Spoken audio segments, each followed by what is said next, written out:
Bismillahirrahmanirrahim. Assalamualaikum warahmatullahi wabarakatuh. Alhamdulillahirabbil alamin. Hadana li hadza wa ma kunna linahtadiya laula an hadanallah.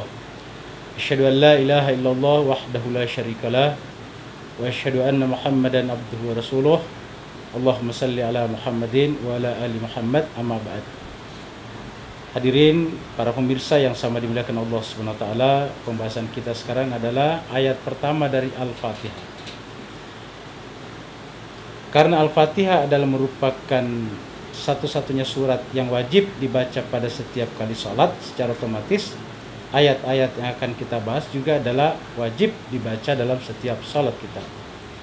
Nabi Shallallahu Alaihi Wasallam bersabda, "Man shalla sholatan la yaqra fiha bi ummil Qur'an fahiya khidaj ghairu tamam." Bersabda, siapa yang melakukan satu salat atau melakukan salat lalu kemudian tidak membaca ummul Qur'an di dalamnya, Al-Fatihah, maka salatnya tidak sempurna. Nah, maka ayat demi ayat ini tentu penting, karena kalau Allah mengamanahkan bahwa setiap salat harus baca Fatihah, berarti bahwa ayat demi ayat dalam Al-Fatihah ini menjadi sangat penting untuk kita cermati. Ayat pertama adalah Bismillahirrahmanirrahim. Bismillahirrahmanirrahim ini adalah merupakan kelanjutan yang Allah berikan, kelanjutan ayat yang Allah berikan kepada Nabi kita di Gua Hira. Yang pertama yaitu Iqra bismi rabbikal ladzi khalaq. Iqra bismi rabbika. Bacalah dengan nama Tuhanmu. Bacalah dengan menyebut nama Tuhanmu. Kita tentu mungkin bertanya, bagaimana membaca dengan menyebut nama Tuhan itu? Maka Allah mengatakan Bismillahirrahmanirrahim. Dengan berkata dengan nama Allah, dengan menyebut nama Allah yang Maha Pengasih, Maha Penyayang.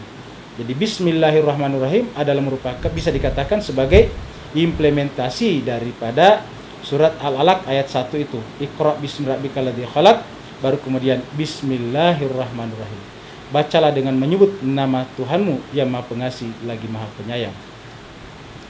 Bismillahirrahmanirrahim ini adalah terdiri dari 5 kata. Yang pertama adalah huruf ba. Ba itu satu kata. Bisa kita sebut dengan satu kata. Karena dalam bahasa Arab disebut dengan harfu jar. Kalau bahasa Arab mungkin tidak disebut dengan kata, itu harfu, tetapi dalam bahasa kita disebut dengan kata, seperti kata depan dan sebagainya, karena bermakna dengan. Terus yang kedua adalah ismun, nama Allah. Bismi dengan nama, jadi ada nama di sana. Terus kemudian Allah yang ketiga. Terus yang keempat adalah Ar-Rahman, yang kelima adalah Ar-Rahim. Jadi ini ada 5 di dalamnya. Yang kedua, ketiga, 4, 5 itu adalah Allah semuanya. Ismun tentu ismunya Allah, namanya Allah. Ismullah, namanya Allah. Terus kemudian Allah, ya tentu nama zatnya. Kemudian Ar-Rahman, yaitu salah satu daripada asma'nya, Asmaul Husnanya. Ar-Rahim salah satu daripada Asmaul Husnanya. Jadi Ar-Rahman Allah, Ar-Rahim Allah. Allah juga tentu apalagi. Terus kemudian ismun, namanya Allah. Nah, yang pertama bi, dengan. Dengan itu adalah penghubung. Terhubung dengan apa? Maka disinilah kita lihat fungsi daripada huruf ba. Huruf ba sebagai huruf jar yang bermakna dengan, menunjukkan bahwa Bismillahirrahmanirrahim ini tidak sempurna sebagai kalimat. Kalau dalam kaidah bahasa Arab disebut dengan syibhul jumlah, atau kalau mungkin dalam bahasa kita disebut dengan anak kalimat saja. Kalau ini adalah anak kalimat, lalu mana induk kalimatnya? Mana pokok kalimatnya? Maka kita lihat bahwa Bismillahirrahmanirrahim ini harus disambut dengan sesuatu yang lain. Harus punya induk kalimat. Inilah fungsi daripada Bismillahirrahmanirrahim.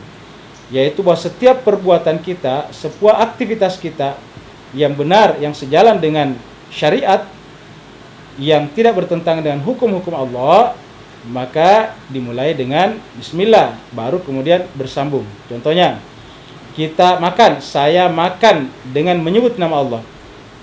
Begitu kita mengatakan saya makan dengan menyebut nama Allah, berarti perbuatan makan kita itu, walaupun makan itu kelihatannya hanya perbuatan biologis, berkenaan dengan benda dan materi, Tetapi perbuatan biologis dan material itu menjadi transenden, menjadi beyond, menjadi melampaui materi, nilai materi dan biologisnya. Perbuatan itu tiba-tiba naik ke langit, tiba-tiba memasuki alam malakut. Perbuatan itu terangkat ke atas, tiba-tiba perbuatan itu menjadi kekal, yang dalam Al-Quran disebut dengan al-baqiyatus shalihat. Semua perbuatan apa saja, pakai baju itu adalah benda. Begitu kita pakai baju dengan menyebut nama Allah, maka perbuatan pakai baju kita itu adalah mengalami transendensi, mengalami sakralisasi, tiba-tiba menjadi ruhaniyah, menjadi suci. Perbuatan yang kelihatannya perbuatan benda, perbuatan material, tetapi begitu baca bismillah, maka perbuatan itu terangkat ke atas. Begitu juga dengan yang lain apa saja. Pakai sepatu, saya pakai sepatu dengan menyebut nama Allah. Ibu-ibu pakai kerudung, saya pakai kerudung dengan menyebut nama Allah. Sopir mengendari mobil, saya nyopir dengan menyebut nama Allah. Perbuatan apa saja, bahkan perbuatan seperti misalnya berhubungan suami istri pun harus dimulai dengan menyebut nama Allah. Dengan demikian, segala perbuatan-perbuatan ini hanya bersambung dengan Allah apabila membaca bismillah. Bismillahirrahmanirrahim ini juga adalah menjadi pembeda antara yang halal dan yang haram. Bismillah ini bisa dikatakan sebagai garis demarkasi. Di sini sebelum baca bisa haram, setelah baca jadi halal. Misalnya hewan ternak yang zatnya halal, seperti sapi atau kambing, itu halal. Tapi kalau disembelih tidak dengan menyebut nama Allah, maka dia jatuh menjadi haram. Karena diantara 4 komponen penting yang disebutkan kehalalannya suatu makanan dalam Al-Quran, diantaranya adalah menyembelih dengan tidak menyebut nama Allah. Al-Quran menyebutnya hurrimat alaikumul maita waddama walahmal khinziri wa ma uhilla li ghairillah. Diharamkan kepada kalian yang pertama adalah bangkai, terus kemudian setelah itu adalah darah, terus kemudian babi, terus yang keempat adalah sembelihan yang disembelih tidak dengan menyebut nama Allah. Bismillahirrahmanirrahim ini juga berjumlah 114. Kalau setiap surat ada bismillahnya, kecuali surat At-Taubah. At-Taubah tidak ada bismillahnya. Kalau At-Taubah tidak ada bismillahnya, harusnya cuma 113 bismillah, karena total surat adalah 114. Tetapi ternyata ada satu surat yang 2 bismillahnya, yaitu surat An-Naml. Selain di awalnya, permulaan surat juga ada di ayat 30-nya yang mengatakan innahu min Sulaimana wa innahu bismillahirrahmanirrahim. Kalau Al-Quran itu kita matematikakan, Al-Quran itu punya password. Passwordnya Al-Quran adalah angka 19. Al-Quran mengatakan alaiha tis'ata asyara. Di atasnya ada angka 19. Maka 114 itu habis dibagi 19. Maka secara otomatis jumlah basmalah dalam Al-Quran yang ikut dalam surat cuma 113. Tapi karena ada surat yang 12 basmalahnya, maka totalnya pun juga menjadi 114, berarti juga habis dibagi bilangan prima angka 19. Contoh yang Allah berikan kepada kita bahwa segala sesuatu dimulai dengan bismillah adalah surat Nabi Sulaiman yang disebutkan tadi dalam surat An-Naml. Sulaiman ini adalah seorang nabi besar, termasuk salah satu di antara 25 nabi dan rasul. Kemudian menyurat kepada orang yang tidak Islam, yaitu seorang raja atau ratu perempuan, raja perempuan yaitu Ratu Balkis. Ketika menyurat di sana dan dibuka oleh Ratu Balkis, maka ternyata permulaan surat Nabi Sulaiman itu adalah Bismillahirrahmanirrahim. Sehingga ketika Ratu Balkis membaca surat itu, dia katakan innahu min Sulaimana wa innahu bismillahirrahmanirrahim. Jadi kalau Nabi Sulaiman saja menulis surat dimulai dengan Bismillahirrahmanirrahim, maka begitu juga dengan Allah SWT menyurat kepada kita yang kumpulan surat-suratnya disebut dengan Al-Quran dimulai dengan Bismillahirrahmanirrahim, kecuali dengan surat At-Taubah yang memang tidak dimulai dengan Bismillahirrahmanirrahim, dan alasannya nanti pada saatnya kita akan bicarakan. Tetapi perbuatan Nabi Sulaiman bisa dipastikan adalah wahyu, karena kalau berstatus sebagai Nabi dan Rasul tentu berlaku wa ma yantiqu anil hawa in huwa illa wahyun yuha. Tidak lagi berbicara berdasarkan hawa nafsunya, kecuali bahwa yang dibicarakan itu adalah wahyu yang diwahyukan.